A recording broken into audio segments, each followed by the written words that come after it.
Hello there, guys, and welcome back to my channel for another Premier League preview as we talk about, well, kind of how miserable we are because of Chelsea for most of the time. So that's not fun. But what is fun is that we are joined by Pys for, it's not really midweek, but I guess it's Friday, for like a preview stream. I feel like, Pys, over the last few weeks and months, when we've streamed together, it's been post-match. So I'm glad to have you on a bit more of a, where we're less dictated by what happened 20 minutes beforehand and can't just have a little chat about Chelsea, because my days this past week for me has been miserable. It's just been tough. Like at the moment, I've been not complaining, but kind of just been miserable on Twitter as well. Like I've said, I can handle my team being bad, but the problem is just the combination of factors that lead to us being bad and the expectation being there at the same time. If you're bad and everyone knows you're bad and you accept being bad and you then celebrate every odd good result that you get, as much as that makes you a small club, at least you have a bit of happiness. But the way it is for us as Chelsea fans right now, okay, we had 3 decent games, Spurs, well, 2, Spurs and City. I can't even remember who we played before Spurs, I won't lie. But it's just so, like, we get a draw, you can't even be happy because we're Chelsea. We've spent over $1 billion. We should be winning much more regularly. Did you see this? I'm sure you did, Pys. In the last 38 games, we scored 36 points. And we only won 8 games. That is only in the league. Obviously, if you include the cups, we have a few more wins. But still, only 8 wins in our last essentially full Premier League season, like in our last 38 games. How depressing is that? When you think back, like, I don't know, when we won this, no, Conte's second season. We won the season before, and we all thought this is the most miserable thing ever. Conte was miserable. We were miserable because we played a back 3. None of us wanted to see it anymore. We had Morata up front. It was all a mare, right? Mate, compared to now, that was like, it was heaven. it's this past week, honestly, since this Newcastle game has been horrible. How has it been for you? Obviously, I did stream with you straight after that game, and we were not happy at the time. But usually kind of gets a bit better after a few days. But this week it just didn't. How do you feel about that, mate? Like, it's just not been fun at the moment, has it? No, the Newcastle game was a very strange one because at half time I was relatively happy. I was thinking, I'd probably really take a draw here. Newcastle is one of those places where we never seem to win. It's a very, very tough ground for anyone. But, losing 4-1 was kind of embarrassing. I know it was self-inflicted a bit with, the Silva mistake and then the James red card. But it's one of those ones we was just saying off air, you'd like to play that before an international break. I mean, that as your game straight after is very, very tough. But, I think this month coming up now in December is really make or break for our season. I think we've got a lot of games in a short period of time, which might actually help us if we win on Sunday, for example. We can kind of just build momentum, hopefully, without having, pauses. And a lot of them some of them are quite big games. Like I'd say Brighton's quite a big game because they're a good team. Man United, big game. You've got others as well that, we should realistically be beaten. And it will come back to that point of like, okay, we are good against the bigger teams, apart from Newcastle. And then against the smaller teams, like we got like a Sheffield United, we'll be able to put them away when they've got that deep block. How much will Nkunku help us coming back? What sort of state is he in? Are we rushing him? It's going to be very, very interesting over the next month to see how we perform. Pochettino said today, like, he's been more harsh on the players in the last week. So we'll see how they react. I think we've got to get 3 points here. It's non-negotiable. Brighton have got a lot of players out. We've got players out, but we have to win this one. We're at home. There's no excuses. We need to go and put them away. They're not going to play a deep block. They're going to press us, and we should be beating them theoretically. But you never know with Chelsea. We'll just have to wait and see. Exactly. That's exactly it. You hit the nail on the head there, because it's the situation we're in. Like, you touched on it there.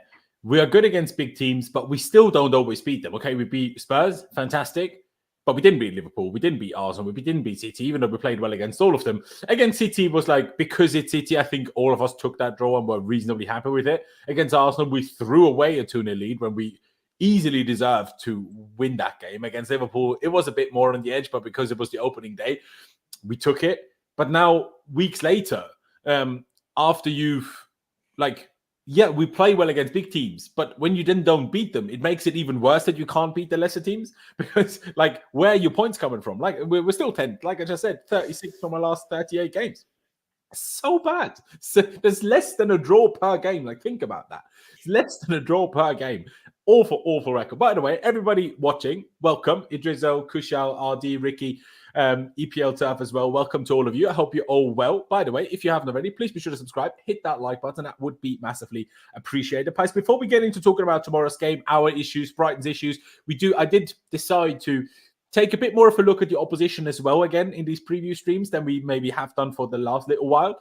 So hopefully you look forward to that as well. But before we get into that, I do want to talk a few bits and bobs of like news, transfer news, whatever you want to call it. You weren't here when we were talking about the Osimhen news, but I quickly just want to get your view on that. Well, not necessarily your insight. Obviously, if you have some to share, please do. But otherwise, in general, more about your opinion on it. Because I was very adamant for weeks and months that if we would get Osimhen, it would be in the summer. I completely ruled out any possibility of that happening in January. I still feel like it's very unlikely, but apparently he's going to be our top target in January. How do you feel about that? Do you still think we should pick Ivan Toney over him? Do you even feel that? I guess the big decisive factor is how much would they each cost, but the problem is we just don't know. For me personally, to at least, because they both have pros, they both have cons. I touched on that with Mo in midweek. But only really their price is going to be a final decider for me, who I'd prefer, if that makes sense. How do you see that? And do you see it at all possible that we could actually get Osimhen in January? I think it's possible, but I think it's very unlikely. I know, like, the ownership, what they did with Enzo is, like, they was briefing at the time, like, one of the reasons why they went all in on him was because they thought we could still get Champions League football at that time. And I remember our reactions. We was like, these lot are crazy, but fair enough. Like, let's try and get it done. So maybe they'll do that again. You know, we're 12 points off top 4 at the moment. You know, if we win the next couple of games, okay, say we get to January and we're like 8 points off, or hopefully even less. You know, they might think, right, we go out for Osimhen, we get him, we just secure him now, we pay maybe over the odds again, then we get Champions League football. That might be in their mind. I could totally see that happening. Everyone I speak to said it's unlikely. I think what's more likely is probably like maybe a pre-agreement for the summer. That could certainly happen, I think.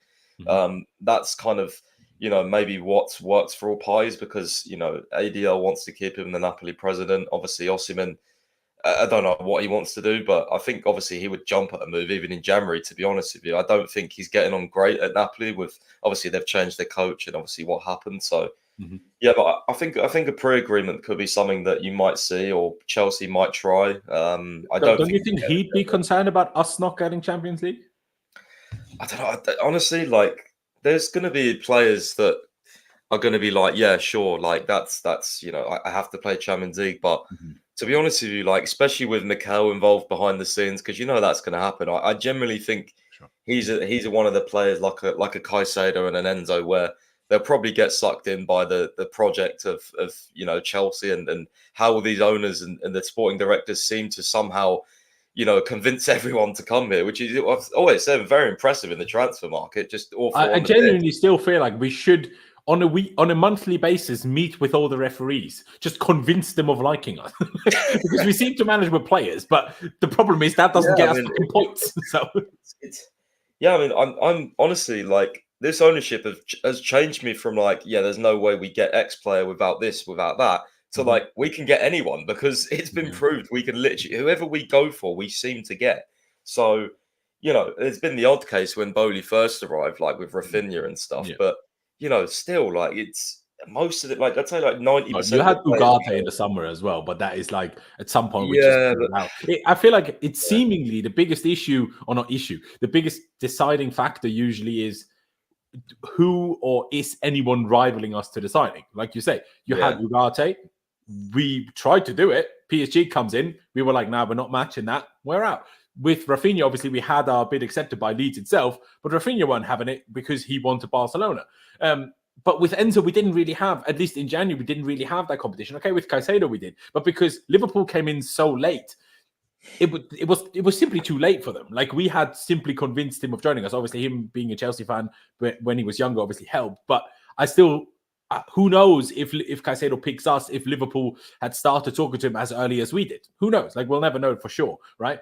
With Lavia, I guess Liverpool did start talking to him, but the reason why he picked us in the end was because they didn't like pursue it hard enough. So that's maybe our saving grace in a way for Osimhen, because who else is going to go after him? You could potentially think Man United, but because they just spend so big on Højlund, are they really going to sign Osimhen? I don't know. No way. Real Madrid, they could need a striker because obviously they don't have one. They have Joselu, and mate, he's worse than the worst version of Morata, literally. So that could be our saving grace. But bro, you remember dealing with De Laurentiis from Napoli? It's no. What's the word? I don't remember the expression, like flower picking, whatever it is. Honey picking? Is that how you say it? Whatever. It's not going to be easy anyway. No, but Brighton's also, he's going to be like, even if we sign him in January, he's going to be off to the AFCON by the end of January until late February, because Nigeria have a good team, so you'd expect him to go quite far as well. So you'd sign him for, God knows, 120 plus million, and then he'd be gone for a month. And imagine he gets injured on that AFCON. Imagine the calamity.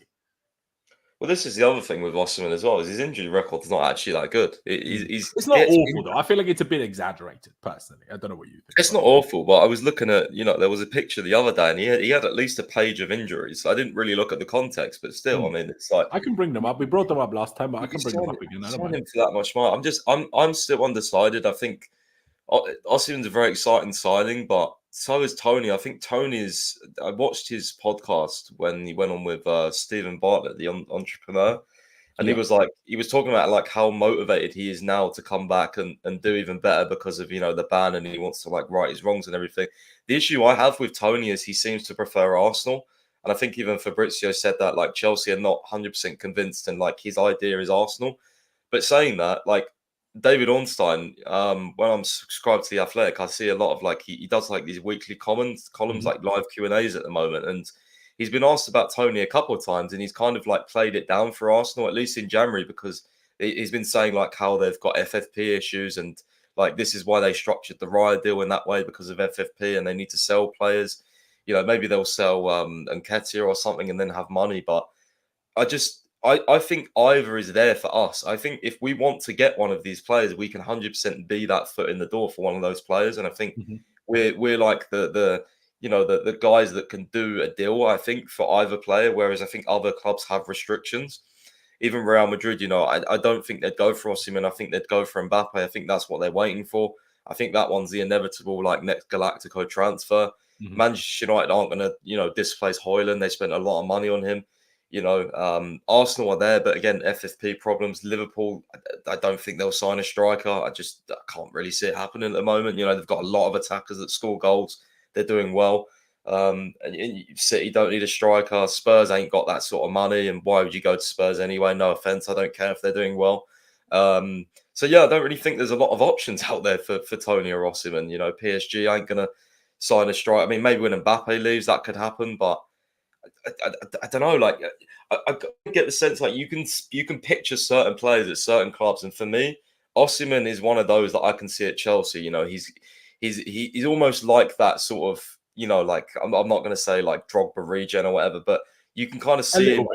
I can see him as like the figurehead, of like the Chelsea striker. I can see that in my mind. I can like sort of see into the future a little bit with that one, and yeah, I mean, I watched him against Real Madrid the other day, and a lot of people were cooking me for saying he doesn't get involved that much. He came on like 40, 45 minutes left of the game. Yeah, I think he came on in half time, didn't he? Yeah, something like that. Yeah, and I was watching him, and he had one chance. He was offside, but it was a very clinical finish. But I was getting cooked for saying like, ideally, I'd want a striker like Tony who gets involved more, and I think Jackson does that really well. It's just Jackson's finishing is terrible. I feel like when you get a striker that is just a pure box striker, and we've been down this road before, it's almost like, okay, we just need that guy in the box. We need that guy in the box. But then you don't realize that you become really predictable as a team, and you're not as fluid. And it's like, we had this with Lukaku. I'm not saying Osimhen's Lukaku, but he's way more mobile than Lukaku. But still, I just don't know about this like pure box striker. For me, I want someone more sort of well-rounded, and I think Tony's that for me. But we'll see. I would prefer Tony at this moment, I have to say, though. regardless of price, or are they, like, obviously, because again, we don't know for sure the price of Tony. Like, say Tony doesn't cost 60 million like we hope for. Say he costs 80.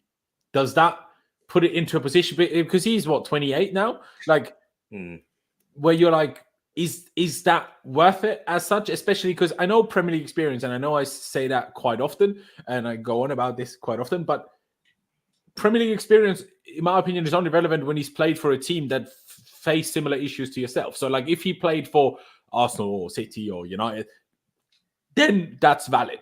But because he played for Brentford, and our main issues are playing against low blocks. Now, I don't watch Brentford that regularly, but how often do Brentford really come up against a low block? Because Brentford is the low block. So how many teams play a low block against Brentford? Sorry? Yeah, exactly. Yeah, right? no, you're right. They are the low block. So that's why I'm like, how experienced? I mean, I guess from training, you could then argue he's experienced at playing a low block, I suppose. But in terms of for a possession-heavy team, is he even used to it? So, like, okay, Premier League experience is all well and good, but first of all, how many years has he had? 3 or whatever since they got promoted? And before that, he's done a lot of Championship, not a lot of Premier League. So, yes, he's Premier League experienced, but not really at what we need. So that kind of evens itself out a little bit with Osimhen. And what I like about Osimhen is Napoli, there's big expectation, sometimes bigger than their squad and their team can kind of fulfill. And that's almost the situation we are in. So a player that's used to that, I think, could probably do with the pressure quite well. But hey, I've said we thought that about Lukaku, and God knows how many others, and those then failed. So yeah, it's a tricky one for me. I'm not fully decided. I'm not against either. I'm not fully for either. It's just, it depends for me which price it is, but also I can't control it anyway. So let's see who they pick. But I brought up the injury record here. Like, these two were this season. Obviously, this one was in preseason, so it barely counts. Okay, he had a hamstring injury that kept him out for just over a month, sure. But that was... And he had the same hamstring injury at nearly the same time exactly a year ago. Now, I don't know if it was the same leg, so it could have been the other leg. But before that, it's not really been that serious. Like when you look at this, there's 2 longer injuries and 1 broken cheekbone, and then a shoulder injury. But in terms of muscle, nothing dramatic, like, really, until that one last year and that one this year. But I'm not sure if that's enough to say he's now has a bad injury record. Could have just been a bit unlucky. But obviously, it's speculation. You're kind of guessing. You're hoping that it's not a thing for him now, and you're hoping it was just unlucky. But how can you know? I don't know if scouts and people that work with all sorts of data, they can maybe know. But it's not the worst. Like, you have it, yes, on a page, but you're going back to like 2017, 2018. Like, it's really not the worst injury list, in my opinion. I don't know how you see it now if you look at it a bit more detailed, especially most of them being quite short, 5 days, 18 days, 11 days. Okay, that was COVID, but still 7 days, 11 days, 21 days. Okay, the shoulder injury was over. That's 2 shoulder injuries, but there's also this crazy period. Look at this. He didn't have an injury, 2 shoulder injuries, but that was picked up in 2018, and then he didn't have a single injury until 2020. But yeah, it's quite annoying having all those like little ones though, where you like 4 games here, you got 7 games, 2, 3. Like, I just, when you sign that sort of striker for that amount of money, you literally. But it's spread over multiple seasons though. Like, as much as I get what you're saying, it's multiple seasons. Like, if there's 2 injuries per season that he misses like 3 games for, I don't think that's bad, if that makes sense. Yeah, it's not the worst. I don't think it's ideal though. Still, I would want a pretty much clean injury record for signing a striker that much. Of course, honestly, I'm not sure about Ivan Toney's injury record.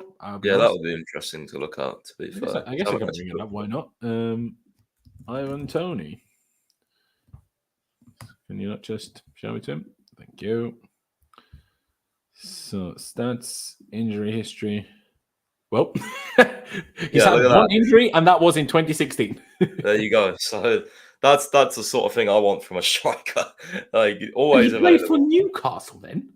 Yeah, he did. He did a long time ago. Fair enough. Well, he's most certainly a lot less injury prone. Fair dues. I did not know that. That is another pro for Ivan Toney. Fair enough. But let's get to a couple of other smaller bits and bobs. First one that was kind of a thing already a couple of days ago when I spoke with Mo. But this whole Marc Guehi situation, it's another one where I'm like, really?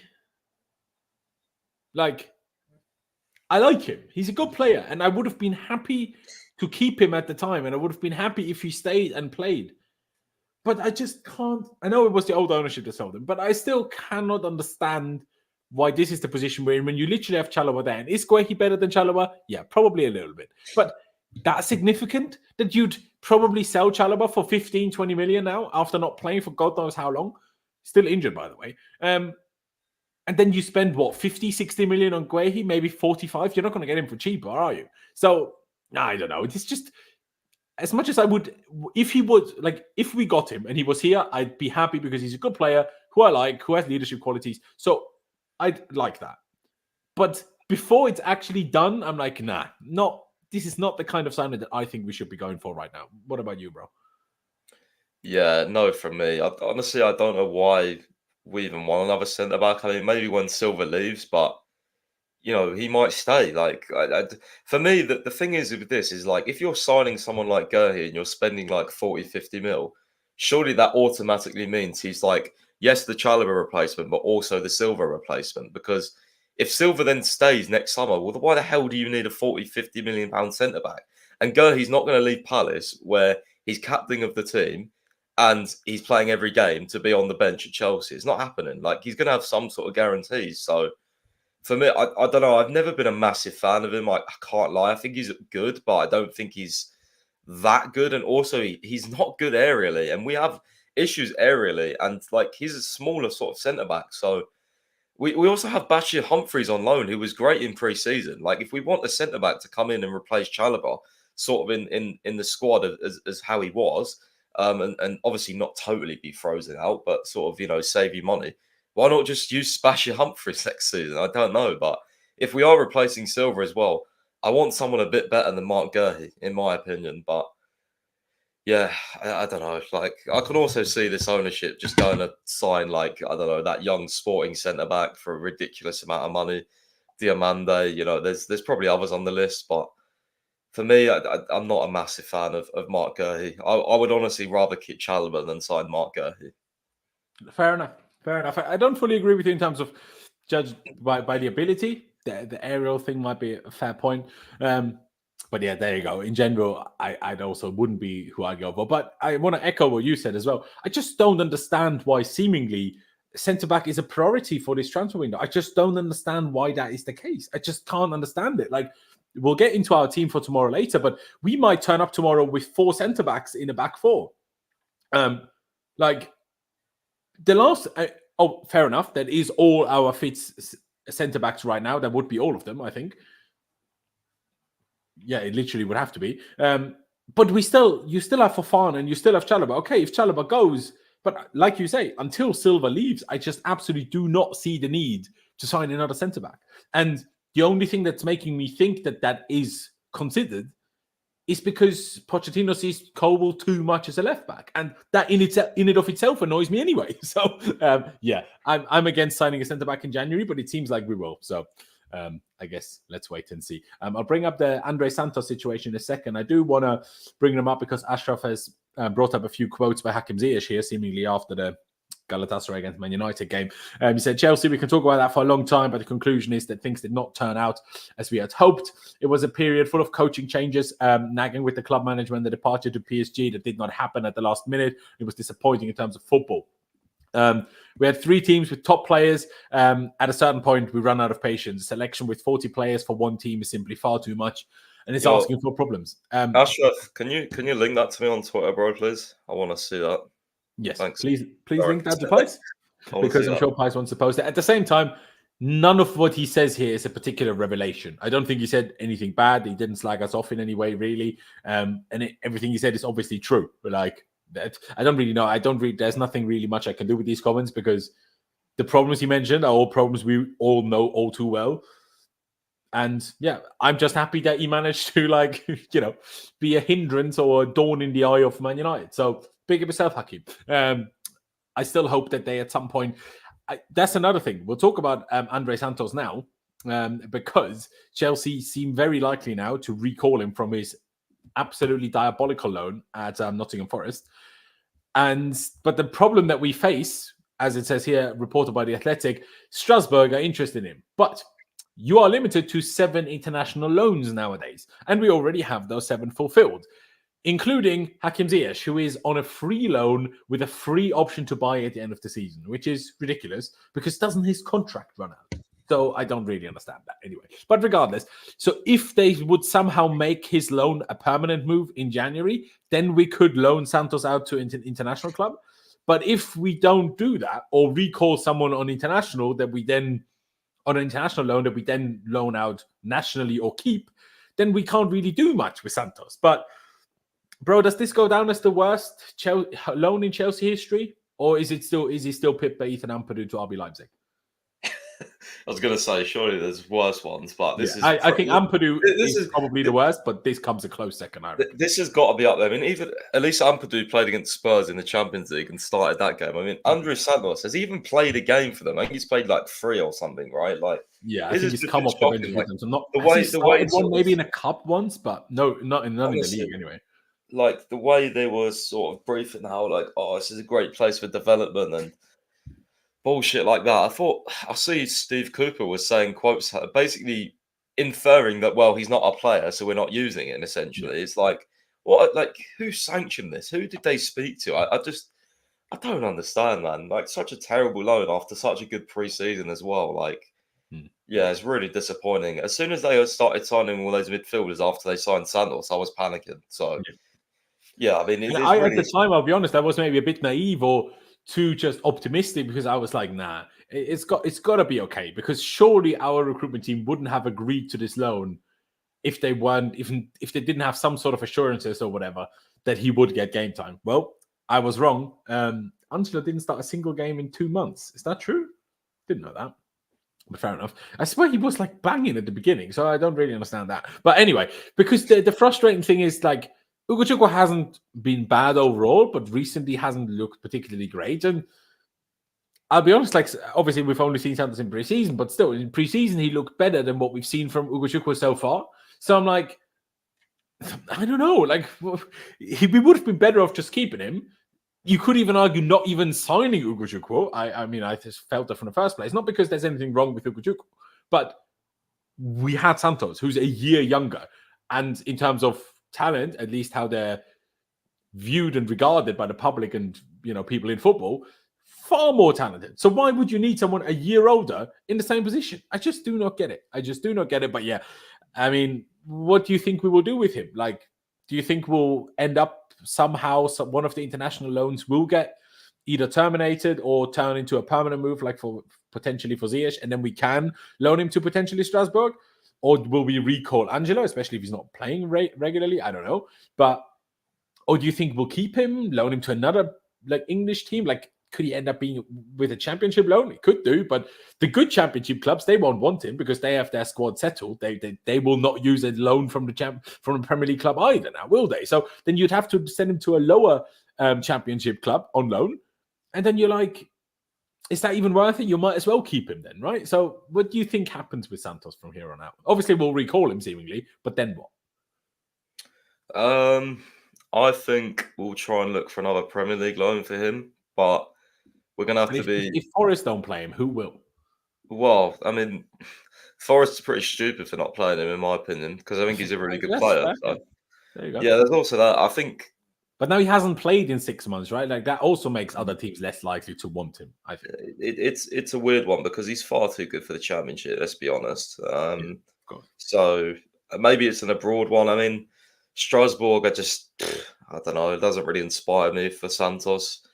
I thought it was a good loan for Angelo. But yes, it's difficult. I don't really know, to be honest, where it'll go, to be honest. I'm not sure. It's a tough one. I mean, I wouldn't mind Strasbourg purely because there we might have some sort of power in terms of making them play him. I don't know.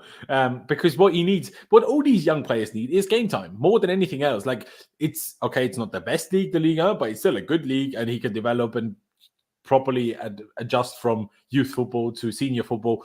And what he needs to achieve that is just game time. And if Strasbourg can offer that, then I would be down. But yeah, let's just wait and see what happens, I suppose. It's a difficult one, unfortunately. Yeah, up there with the worst loans we've unfortunately ever pulled off. Just a super quick one, by the way. I want to bring up this graph here because there's been, obviously, it all started with Matisse, some apparently losing some sort of bet and giving his Twitter account away. And then he started slagging off that, person in charge of his Twitter account started slagging off Enzo. And then a lot of people didn't really get wind of the fact that it wasn't actually Matisse. And then everyone was beefing the fact that why is the fan base beefing Enzo, this and that. Because obviously the stat came out that he's the player with the most shots in the league without a goal. I think it's 22 shots, which isn't a great look. And yeah, he should get a couple more goals. Absolutely. There was a few chances that he should have scored. And maybe should have also have a couple more assists. But when you see graphs like this, like how far ahead of everybody else he is, I'm like, people need to stop chatting to me about Enzo. I know he's not had the best season. I'm aware of that. But I personally find it ridiculous. Like, there's been so few games where, for me, Enzo stood out as being bad. Now, maybe he's not been £105 million good. That's a valid criticism, I guess. But that's the problem. Like, if we keep signing overpriced players, and not because Enzo isn't good and isn't worth money, but 105 million is too much for anyone that isn't like the top 3 or 4 players in the world, and he's certainly not that. So this is what this ownership brings upon us by paying young talents, paying to over the odds for these young talents, which that over the odds money that you paid for them is putting more pressure on them, which makes it more difficult for them to succeed. And for Enzo, this is maybe a bit harsh because, again, I don't even think he's been bad. Maybe he's not been great, but he's not been bad. So I just find the criticism from the outside, I don't care what other people have to say, but from within the fan base, I'm like, how can you watch every game and come to the conclusion that Enzo is the problem? It just baffles me. Yeah, 100% agree. I think this is a case of, unfortunately, rival fans trying to latch on to the fact that, we paid a lot of money and they're trying to find, weaknesses and just slag our expensive players off, unfortunately. I would like, more goals from Enzo. I definitely would. I think one of my valid criticisms of him is his shooting since he's joined has not been good. Yeah. He has wasted a lot of chances, but overall, I still think he's been a very good player for us. And, maybe not as good as we'd hoped this season, but I still think he's been good. I don't understand why there's so much outrage. Like, if anything, I don't think Caicedo has been as good as I'd hoped, if anything. But yeah.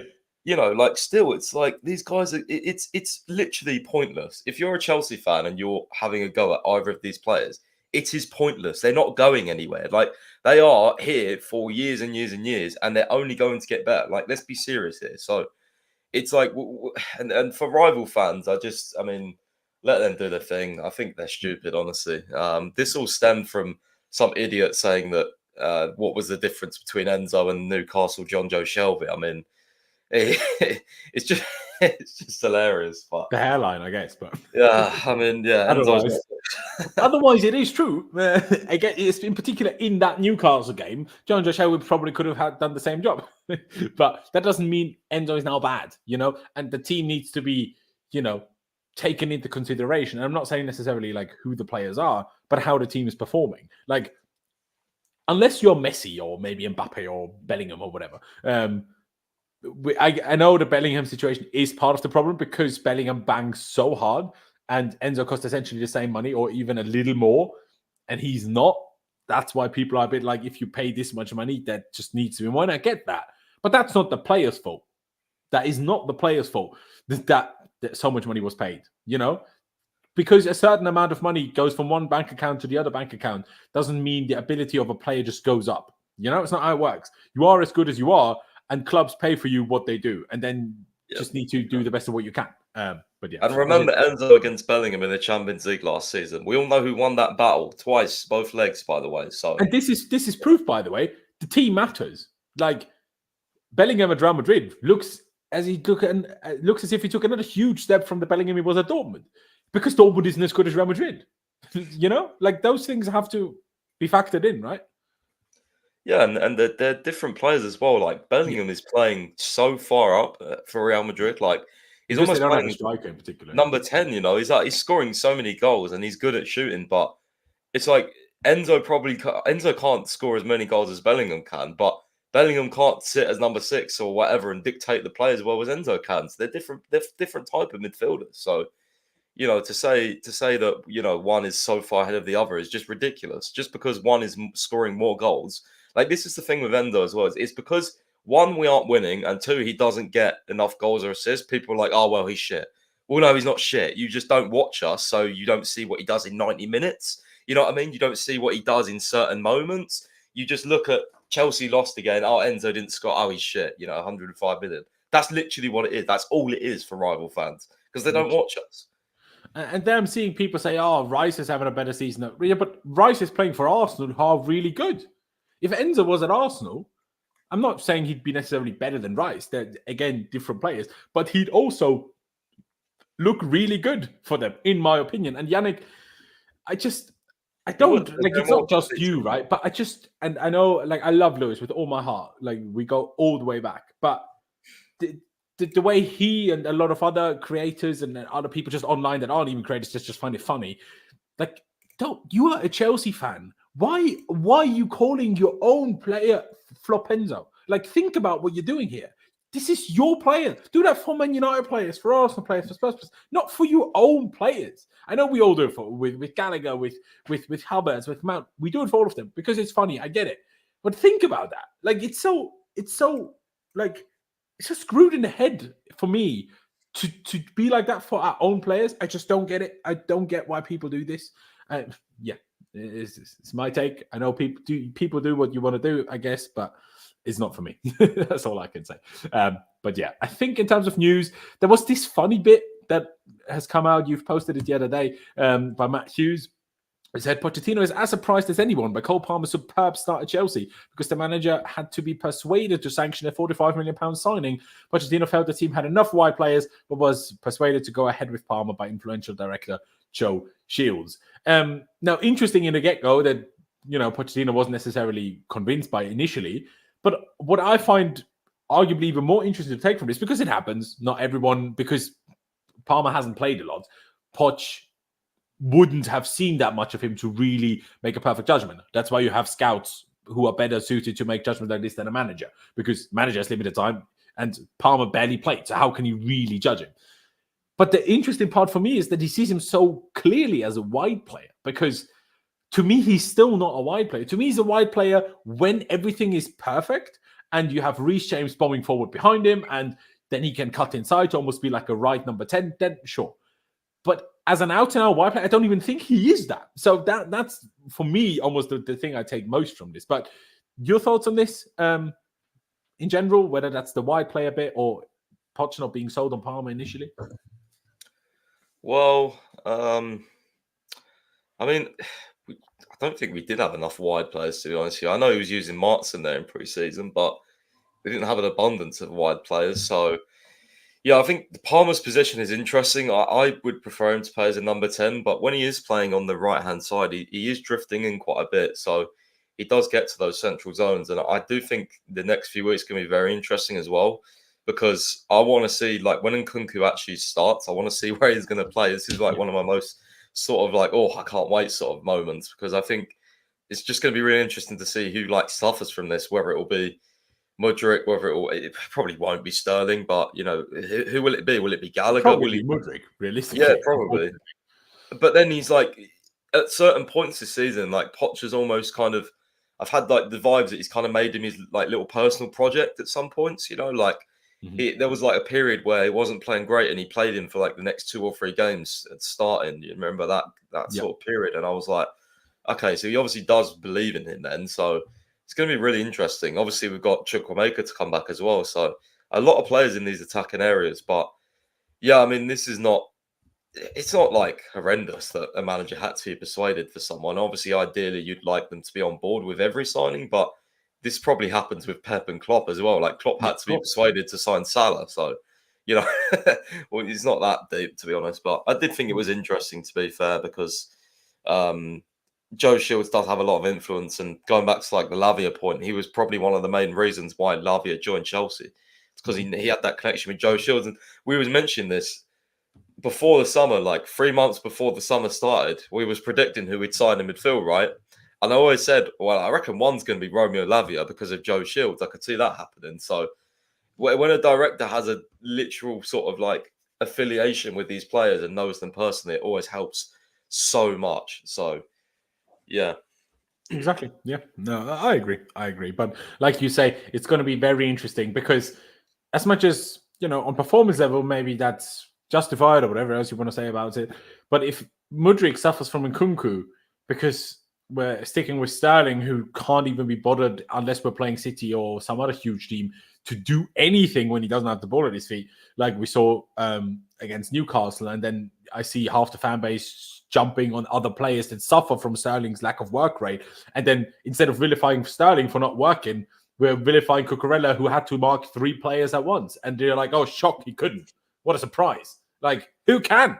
Like, maybe Reece James, but who else? Tell me a fullback that handles 3 forwards, or a Kieran Trippier up the pitch, a right winger, a right at the central midfielder. Like, who? Name me one. Anyway, enough about this. Let's look at Brighton for a minute as our opponent, right? How do you view them nowadays? In the Europa League, they sit top of the group. In the league, they currently sit 8th. You see their recent run. Obviously, they beat, is it AEK Athens, I think, who they beat. Obviously, they beat Forest, fairly close game. Sheffield, Ajax, Everton. Not in the best run as of late, partly due to them having as much of an injury crisis as we did a couple of weeks back. Because they face up to 11 players missing against us tomorrow, including Lewis Dunk being suspended. Ansu Fati is out. Like, loads of their big players are out. But how do you view Brighton? Because they're certainly not quite as crazy anymore as last season.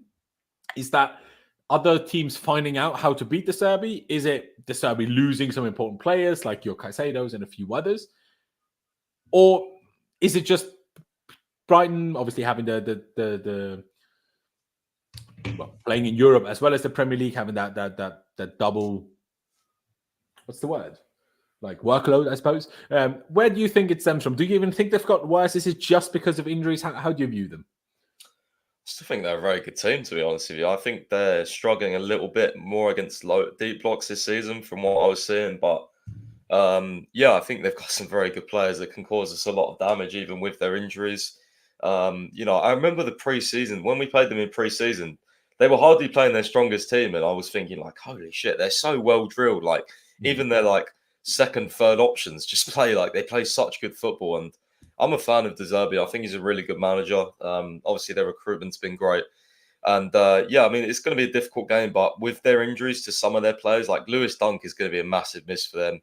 Tariq Lamptey is a massive miss for them. They've got others out as well. Like, I think you said Ansu Fati, but Joao Pedro and Ferguson are probably the main sort of threats we've got to look at.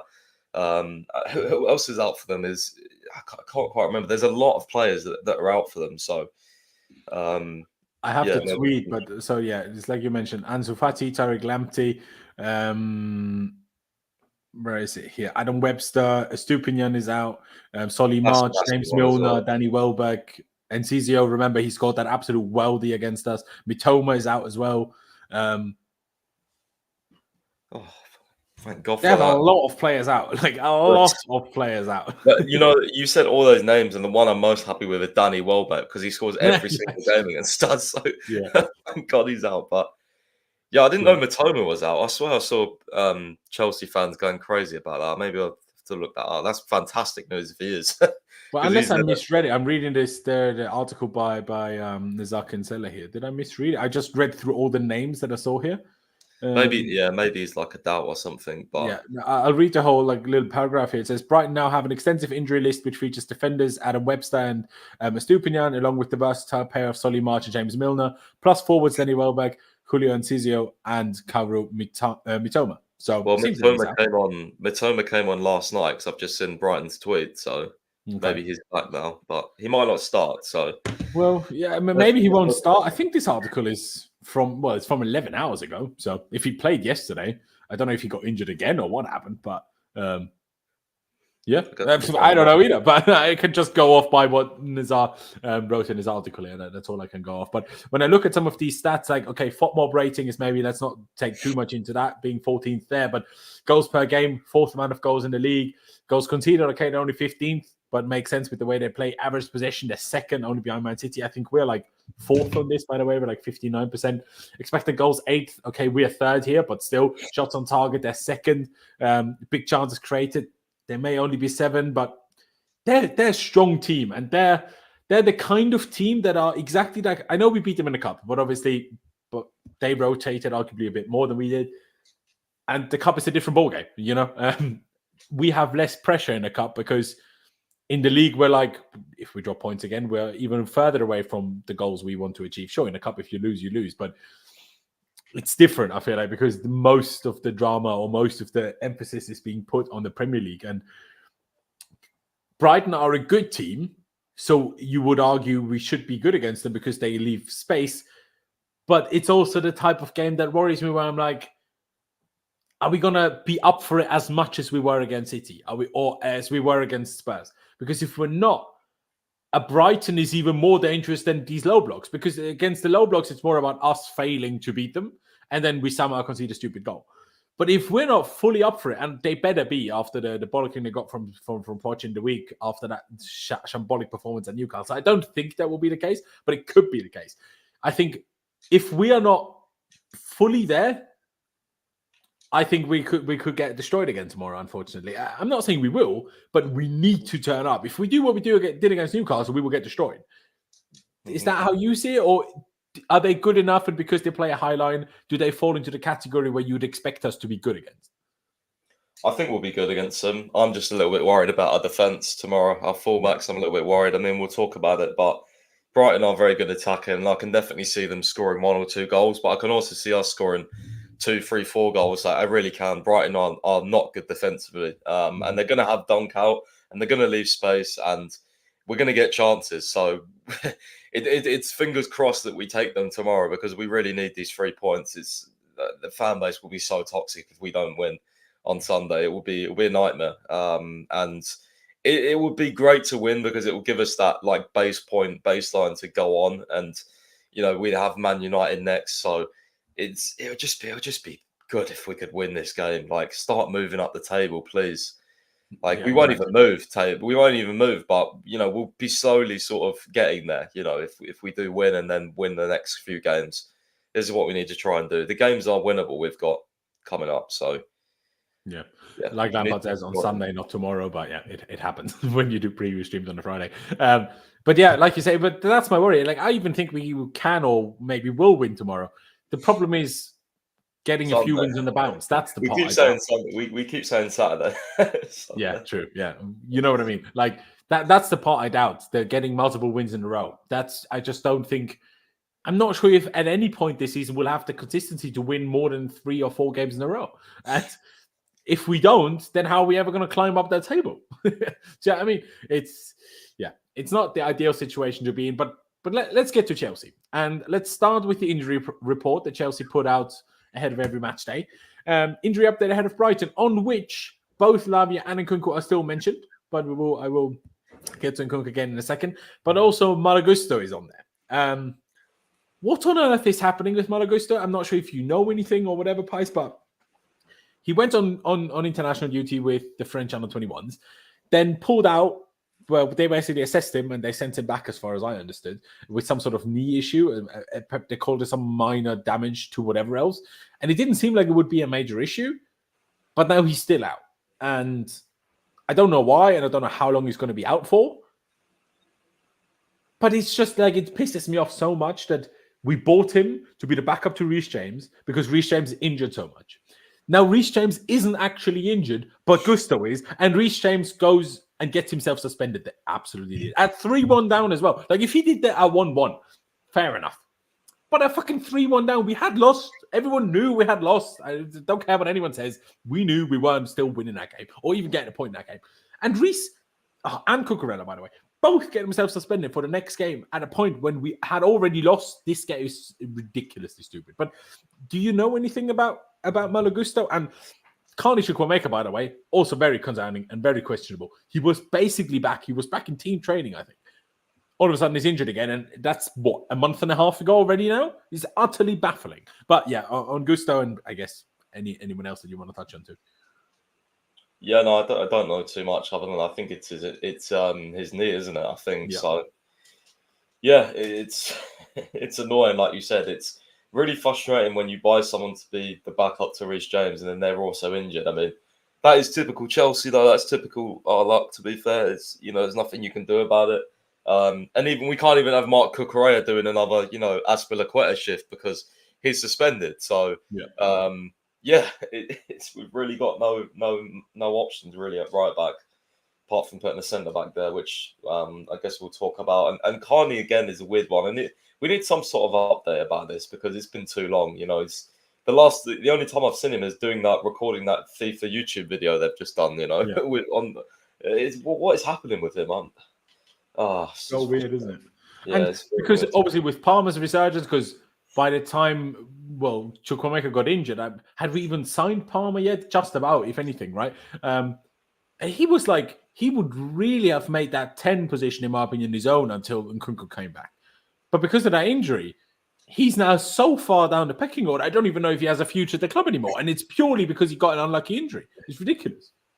Like, it's so unlucky for him. It's bad. But we do have the positive news and hope that despite Nkunku being mentioned here, Pochettino worded it, we need to assess tomorrow and then decide, because Christopher Nkunku does have chances to be part of the squad against Brighton and make his official debut on Sunday. He has trained, he's been in full training, but they still need to assess him. Obviously, he's been out for a long time. How fit is he?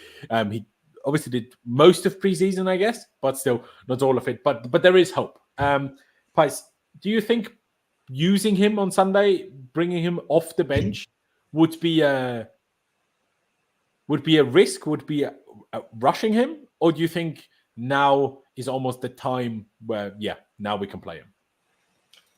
For me, it does seem like we're rushing him a little bit. Like, I don't think he would have. I didn't think he would have been ready for this game, and it's almost like the fact that it's a late call off. One more session does worry me a little bit. But at the end of the day, he might literally play 5 minutes, and then it's fine probably. So, yeah, it would be so nice to see him in the squad. Let's not lie. Like, I'm excited. I would like to see him on the bench. I think he'll be on the bench, and only if we're like comfortably winning will he come on. Yeah, that could make more sense. Yeah. Because like I said that for the Newcastle game already, because obviously away days like create a lot of big bonds between players because you travel, you fly up, or you stay in the hotel, this and that. I would have even maybe brought him to that. I know he did preseason, but ever since preseason has happened, he's not experienced that with the team. He's not experienced that with Chelsea in the Premier League in England. So I would have done that. I think away days would have even been more beneficial for that than, say, a home game like this one on Sunday. But yeah, just put him in the squad. If he's ready for like a couple of minutes at the end, do it. But don't overdo it. Definitely don't play him like 20 minutes or something. Just give him a couple of minutes to like maybe get the nerves out, shake the cobwebs off, I guess. But yeah, it's exciting that he's at least close to being back. I still don't think he will be much involved against Man United on Wednesday, but maybe the weekend after.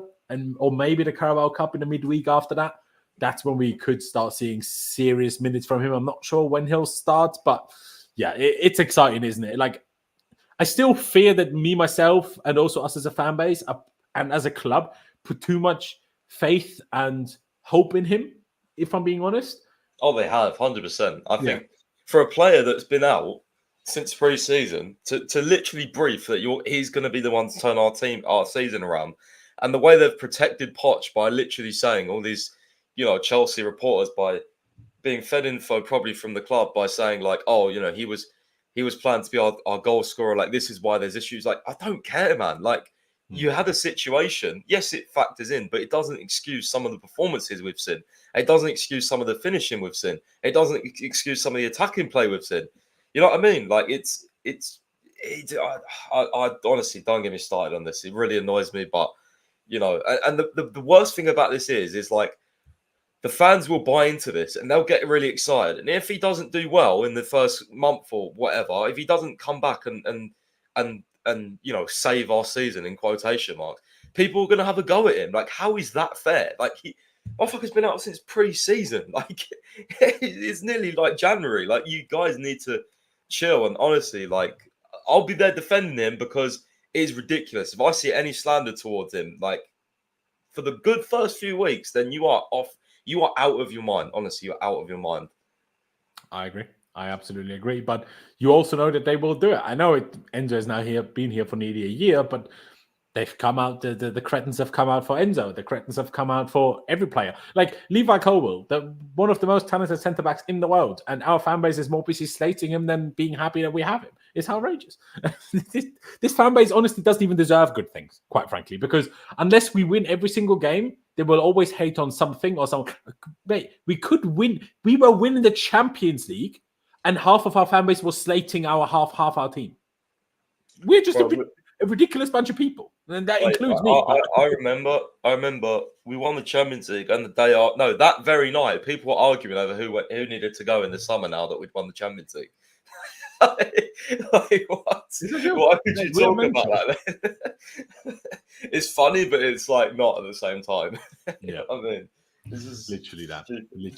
All right, let's get into talking about the team that we could or will field tomorrow, because oh boy, we are in trouble because we have no fullbacks available except Ian Maatsen, who Poch has so far never used as a left back or as a fullback. Because I also you could potentially consider, because Colwill has at least played left back more often than Disasi have played right back this season for us. Maatsen has played right wing. Could he play right back potentially? I don't know. What do we do? Because 2 injuries, Ben Chilwell and Gusto, 2 suspensions, Marc Cucurella for 5 yellow cards, and Reece James for 2 yellow cards against Newcastle. We have no fullbacks. And we're going to have to do a mix of what we want and what we think Pochettino will do. We'll just have to explain both if they're different, because I think they will be different on a few occasions. Obviously, Sanchez is in goal, so let's just get that out the way. But what about the back four? What would you do, Pys? And what do you think Pochettino will do tomorrow, on Sunday? What would I do? I would play Maatsen at left back. I would play Colwill and probably I don't know. Badiashile was bad against Newcastle, but I still kind of want to start him. Disasi does kind of deserve a start though as centre back off. You know, not being terrible for it. It's difficult. Silva. It's really difficult, this one. Haven't thought about it. Shall I tell you what I would do? You were seemingly doing something different, but this is what I would do. I just write it down now. And I know this is a little bit mental, but I would do this. I know it's like, why Maatsen right back? Purely because Colwill is more comfortable at left back, I think, than Disasi is at right back. So that's kind of my main thinking. Who knows if Mitoma is now available or not? It seems to be, well, he played yesterday, so you'd think he is, but Nizar says he's not, so who knows, right? But would I really want Disasi dealing with Colwill? You could say, yeah, but what about Maatsen? Yeah, but first of all, he's mobile. Second of all, he's at least used to being a fullback, even if he's on the wrong side. Or there is obviously the shout for having Caicedo at right back. Is that anything you'd consider even in the slightest? Brighton did it. I mean, there's a few Marcos that are here. Is that something you'd consider? I would prefer it over having Disasi or Maatsen or anyone else there, to be honest with you. Especially because then he's obviously missing in midfield. Does that not hurt us there then? It does. But midfield without him on the weekend? But it might hurt us more not having him at right back or having someone that knows. I mean, it knows Mitoma there. You know, if Mitoma does play quite a lengthy amount, honestly, I feel like Disasi or whoever else you put there is going to get, pretty slaughtered. It's weird. I've even heard shouts for Gallagher at right back on Twitter. You know, people are losing their mind. Remember under Tuchel, I was like, we could, or was it maybe under Potter? I can't remember. I said I think you could play him at right wing back, but right back, nah, you can't. The poor guy, you can't play him at right back. You need his legs in midfield. You don't need them at right back. Yeah, no, I agree. There you go. I don't know what my back line. I mean, I would just play Maatsen left back because I absolutely hate Colwill at left back. And I want to see Maatsen play, but this is not going to happen in any case. So, yeah. Okay, if I ask you differently, what do you think Poch will turn out with on Sunday? He'll do Colwill, Disasi, Silva. No, Colwill, Badiashile, Silva, and Disasi. Right back. Yeah, Disasi right back. Yeah. Seemingly because it's going to be so difficult here to because we both have different ideas and it's kind of so difficult to really decide on something. Maybe we should put what we think Poch will most likely pick on screen. I agree. I think there's a small chance that Caicedo plays right back. There's a small chance of that, in my opinion. But I just don't see Maatsen playing. I just don't see it happening. So therefore, I think you're not wrong. Do you? Because obviously in my team, I didn't necessarily mention it, but in my team, I dropped Silva. Would the mistake in itself, but also there has to be some sort of meritocracy to it. And I'm especially the way Brighton are, how young they are, how fast they are, how much they press. If there is one game to not play Thiago Silva, I think it's this one, especially with we've had no midweek games most of the season, right? But now we do. We've got Man United away midweek. So I think this is definitely a day to rest Silva and have him fresh for Man United. Wouldn't you agree with that? I was thinking about this, yeah. But the issue is, it's who the hell, if you drop Silva and you play Disasi there next to Badiashile, then who do you play right back? It's I just don't see him doing anything else apart from Chilwell and Disasi there. Because one, we've seen it before. I know it didn't work, but at least he's seen it. At least he probably thinks this is probably going to be the best solution. Let's be honest, Maatsen is not going to start. It would be the shock of the season if Maatsen started. Yeah. And Caicedo, I not just seem sure. No, he definitely won't, mate. He definitely won't. Yeah. And I don't see him taking him out in the midfield, to be honest with you, because, I mean, theoretically, midfield is more important. Yeah, theoretically, can I make a different shout? What about a back three? No, thanks. No. Okay, no thanks from your opinion. Fair enough. In terms of, do you think Poch could do that? Yes. Yeah, there's always who plays wing back, right? We don't have Ziyech Hudson-Odoi anymore to chuck there. No, but to be fair, you could do you'd probably be more comfortable doing that and putting a winger there, because obviously then you'd have the cover on the sides. But you could. I mean, let's just play with it for a second. Just say probably a 3-5-2, if anything. To be honest, yeah. I mean, I'd still like to then rest Thiago Silva, if I'm being perfectly honest, and then play this as a back three, personally. Take Thiago Silva out. You could then play Mudryk at left wing back. He's done that on minor occasions, I think, on a Potter. And then at right wing back, I would generally chuck in Gallagher. I don't think you should put Palmer there. I don't think you have Mudryk and Palmer as wing backs. That'd be mental. But if you put Gallagher there and have Enzo and Caicedo in midfield, because I think I would feel more comfortable with this than having a back four or four centre backs. I say that. Wouldn't you? Yeah, no, I would feel more comfortable with that. I would just be scared of Gallagher playing there and Mudryk. Mudryk, of course we would. Yeah. But in the back four, we'd be scared about Disasi playing there. So that doesn't really change, I guess. But yeah, we're kind of fucked tomorrow in defence. Let's be honest. Yeah. Whatever we play, it's going to be I'm going to be worried a little bit. Yeah. Shame we're not playing like Sheffield United or something. Exactly. Yeah, because Brighton aren't even that great from set pieces and everything. So you're not even getting the big benefit of having at least four centre backs, because against if we did that against Newcastle, at least I would have had some sort of point, right? Might have conceded less from set pieces. But against Brighton, and I have two Disasis, I'm just realizing. Yeah. So I think I agree with you. I think most likely Poch is going to pick this. So I guess we're going to have this on here for now. Then Enzo and Caicedo, I guess that is then set in stone if Caicedo doesn't play right back.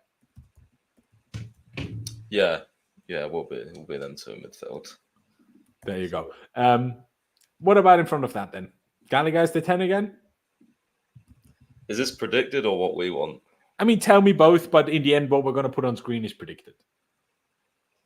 I would have Sterling on the left, because last game, he did score a good goal. Gallagher, Palmer, and then probably Broja up front.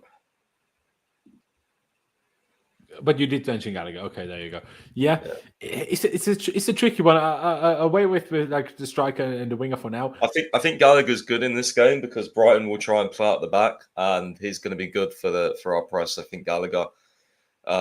Whereas some other teams, I would like to see us, like Man United, I'd like to see us go with like Mudryk, Palmer, Sterling. Just go at them. Proper attack them. But to be honest with you, I don't see Gallagher getting dropped too much. I don't see it happening. No. Even when Nkunku is back, then we'll have to see. When he's ready to start, we have to see what happens then. Because honestly, I can't see Poch playing without any winger, and you're not dropping Palmer. So what do you do?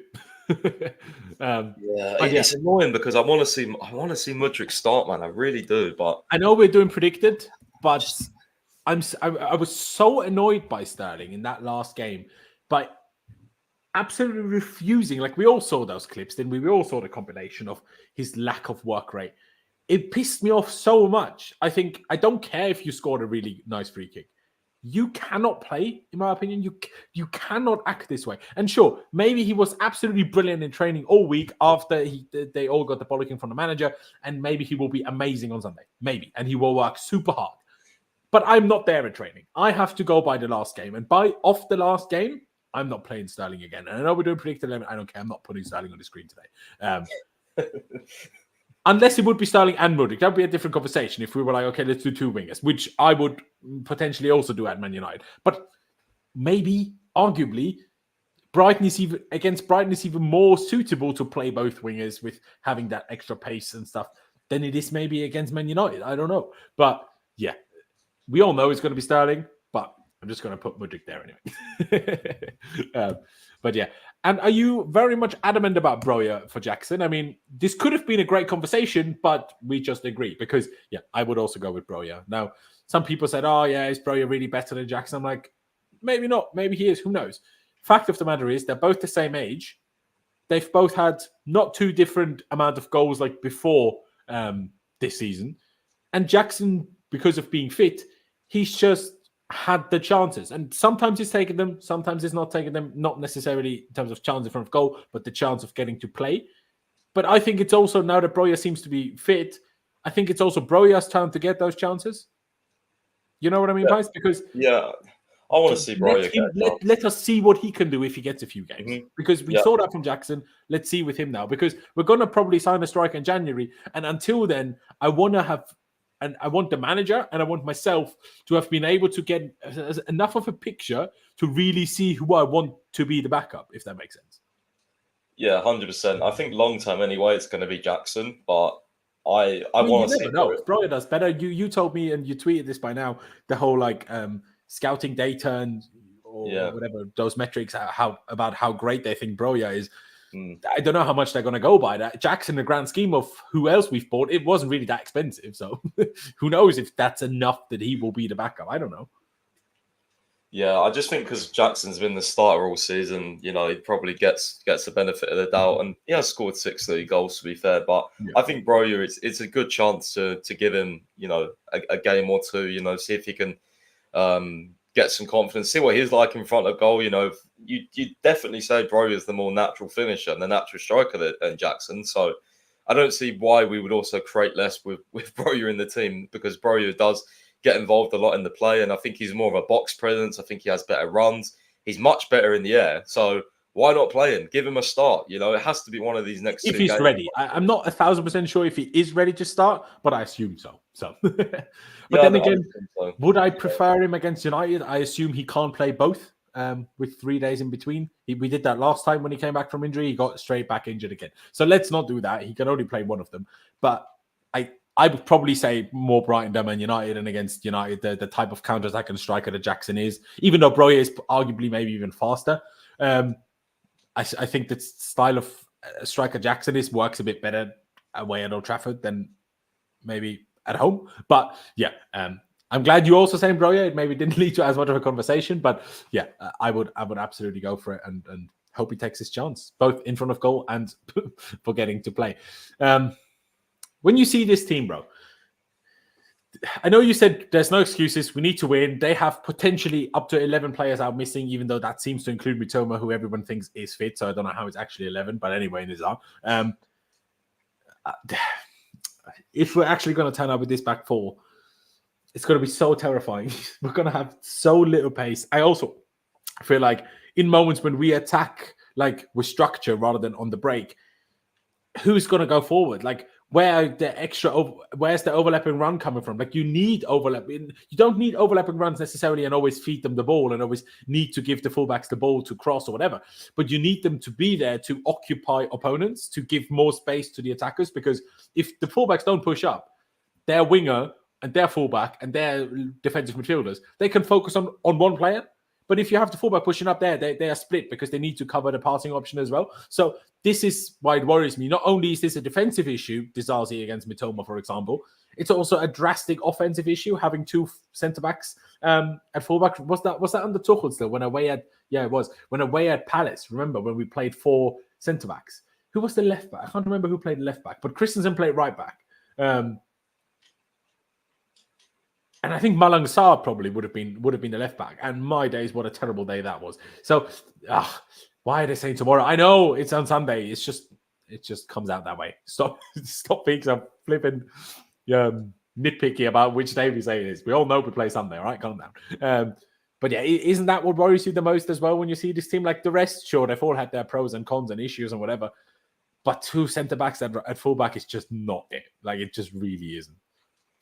Yeah, that's definitely the thing that worries me the most, especially Disasi, because, like, I know he played there for Monaco, but my God, that Brentford game was horrendous. Like, the way he lost his marker for the goal and also just general play going forward, like, it's just painful to watch. Colwell as well, the one thing I liked about Colwell is when he was playing left back and playing the balls to Mudryk a couple of times when he was playing the same games, but apart from that, it's like, yeah, I don't know. It's not very good. Especially if we get caught on the counter, we're going to be in a lot of trouble. So, maybe the Thiago Silva point helps as well. But to be honest with you, I feel like we'll have a lot of the ball, and hopefully we get because that's the interesting bit. Because Brighton obviously have across the season have had the second most possession of any team. I think we'll have a lot of the ball at home. I feel like we'll take control, but it's going to be in those first sort of 30 minutes. You'll know how the game's going to go. And in many senses, like, it's quite an unpredictable game because it could be a really high scoring game, or like we could just cancel each other out, or we could get battered, like it's really Brighton is, and you might say, well, that's, that could be every game. It can, but Brighton is one of those teams where they're like us. You don't really know what's going to turn up and you don't really know what you're going to get on that day. So, and even their own fans will tell you this. So, you mix all that together and hopefully you have a good game, so yeah, exactly. And one thing we shouldn't forget for this game as well is Brighton played yesterday. They played Thursday. We didn't. Like, we should also be fresher. We should be fitter. Like, we should win this game. And I'm gonna try just to spin one positive. I'm gonna take one positive spin from this potential 4 centre backs in the back 4. We could be more likely to score from like corners and free kicks, because I know Silva isn't the biggest anyway, but Silva is actually still quite good in the air. Having Colwell, even though Colwell seems to be the worst defender in front of goal I've ever seen, for him playing with the 26 for how bad he is in front of goal is kind of a bit of an issue. But anyway, Badiashile is strong in the air. Disasi is strong in the air. Silva, even though he's not the tallest, he's also good at attacking headers. Could at least that be a benefit coming out of potentially having to play this pass? Yes, yeah. Disasi is definitely a threat from corners. Scored obviously against Liverpool, had that offside header. I can't remember against who, but yeah, that's definitely one of the main positives. Something I didn't think about, to be fair. Yeah, it's more if we can get our deliveries right, because I think Palmer and Gallagher have been like switching, taking corners. Sometimes it's Enzo. So yeah, corners is another one, and we don't score too many of them. Like, let's be honest, but yeah, could be an advantage set pieces. For sure. Although they do have a really tall centre back, is like Van Hecker or something. He's like 6'5", so that also takes away. But at least they're missing Lewis Dunk, who is also like 6'5". Yeah, he is a big miss for them. I was going to get to that. Yeah.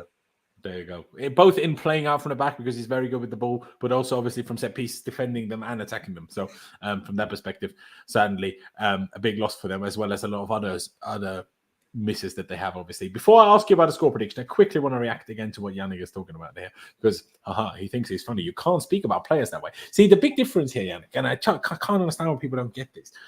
JC said Sterling, hopefully he won't be as shit and lazy as he was against Newcastle.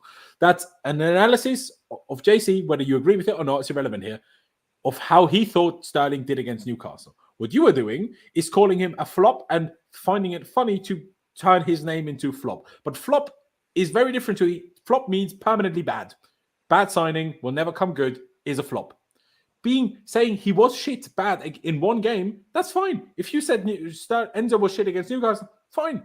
But saying flop when he's been in a completely dysfunctional team and for the majority of this time been one of the better players in this dysfunctional team, it's just number one, illogical and bad. And half of the reason why our fan base is so toxic, why our players, none of them, interact with people. Like, this is where the problem stems from. Not you as an individual, but everyone being like that. It's just weird. But anyway, I know you're mocking me, but I don't understand why you don't comprehend the issue. Anyway, regardless. Pys, score prediction. 4 centre-backs probably, but Brighton missing a lot of players. What do you reckon? I'm going to go with 2-1 to Chelsea tomorrow. Go with 2-1. Okay, that would also have been my prediction. I do like a predictor for like every Premier League game with like some Austrian Chelsea fans. And you always have to do it before the weekend. So I did put 2-1 Chelsea in there to make it a bit more interesting. I'm going to mix it up.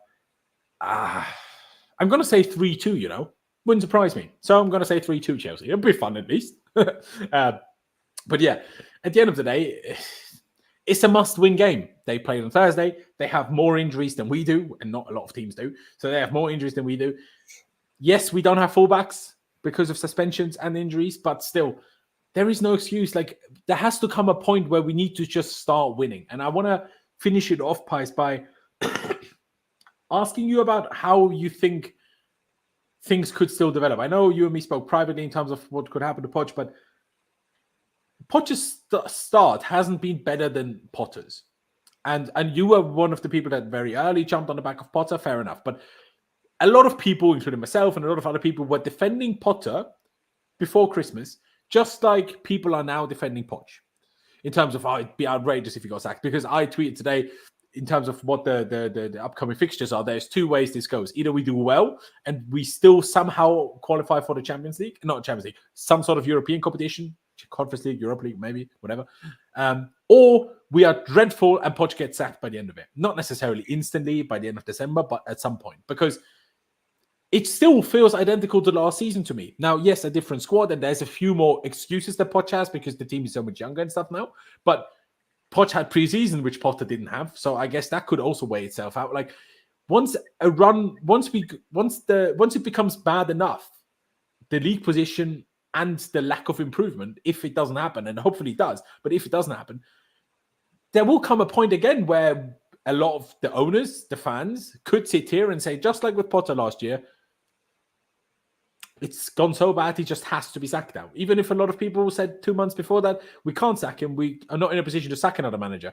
And we are in that position now. We can't sack Poch because who are you going to get? Everyone thinks we're ridiculous. We promised 2 managers the world and saying long-term project and this and that. I know Poch only got a 2-year contract, but he's still long-term project. We all know that. And then you sack another one. Who would join us? Even though I would be finding it quite spicy if we got Xabi Alonso. But that would also be a huge risk, right? So how do you think it goes from here? Like, do you think there is a world in which the results are bad enough that Poch doesn't survive until the end of the season? Or do you not really think that's a possibility? I think he'll stay until the summer. I don't think, partly because I don't think we're going to be bad enough to make him not stay until the summer. I do think he will stay until the summer, but I think there'll definitely be some discussions, if we finish, way outside the top 4. We say we get Conference League, but we're like, I don't know, however many points off top 4. There could definitely be some conversations that happen. I think that's natural, with the amount of money we've spent and the fact that he did have a pre-season, unlike Graham Potter. So that's also, I think, is a factor. He does only It's have still a a bit 2-year harsh that contract. Potter didn't even get a preseason, not before, not like as he started, and didn't make it to the next one. It's kind of crazy when you deep that, isn't it? Yeah, and yet his record is still better, isn't it? Somehow, but yet I'm here still more positive than I was under Potter, because I do think overall we are showing some But is positive that because of the signs. squad or the manager, you reckon? Or have you just got more No, used to man. us being shit because it's the second year running? No, I don't know. Like, I think we're just much better attacking going forward than we was under Potter, and I think defensively under Potter, we have like quite a good record or something at some stage, and you know we We were do. unbeaten in his first 10, I think. Yeah, like we did have a decent defensive record, but attacking wise, I know we was missing chances and we're missing loads now as well. But I do think we are a better attacking team, so I think that just leads you a little bit more positive going into matches. But like they got to a point under Graham Potter where I just didn't want to watch Chelsea. I was like that sick of it. Like, you knew what was going to happen every single game, but I still feel like with this team, you don't know what's going to happen, and that's bad, but it's also good because you are at least in the stage of like developing, I suppose. So yeah, I'm not that positive about Pochettino, but I think he's definitely better than Potter for me. So I don't think he'll get sacked this season, but I do agree with you in terms of this month. It's definitely for me make or break, because you've got so many matches and there's so many points up for grabs, and if you do, like, if we keep doing this like win draw loss or draw loss or draw win loss, like it can't keep happening. This cannot happen like at Chelsea. It's I don't care. Like, you stop going on about at some point you have to stop going on about process and win some fucking matches. I don't care if you have to short term abandon the football you're trying to play to get results. You have to do that at some point. Like, you may have to play more pragmatic. You may have to play on the counter. You know what I mean? Instead of every game trying to take everyone on. But yeah, there's got to be some sort of cut-off point if this continues, because it can't continue. This is Chelsea. Like, you know what I mean? It's Exactly. saddening. It's saddening. Yeah, and that's the problem, because that's why we're in this catch-22, and we kind of were in a similar situation last year. I agree with you. Potter is a better manager and more suited to handling the pressures than Potter is.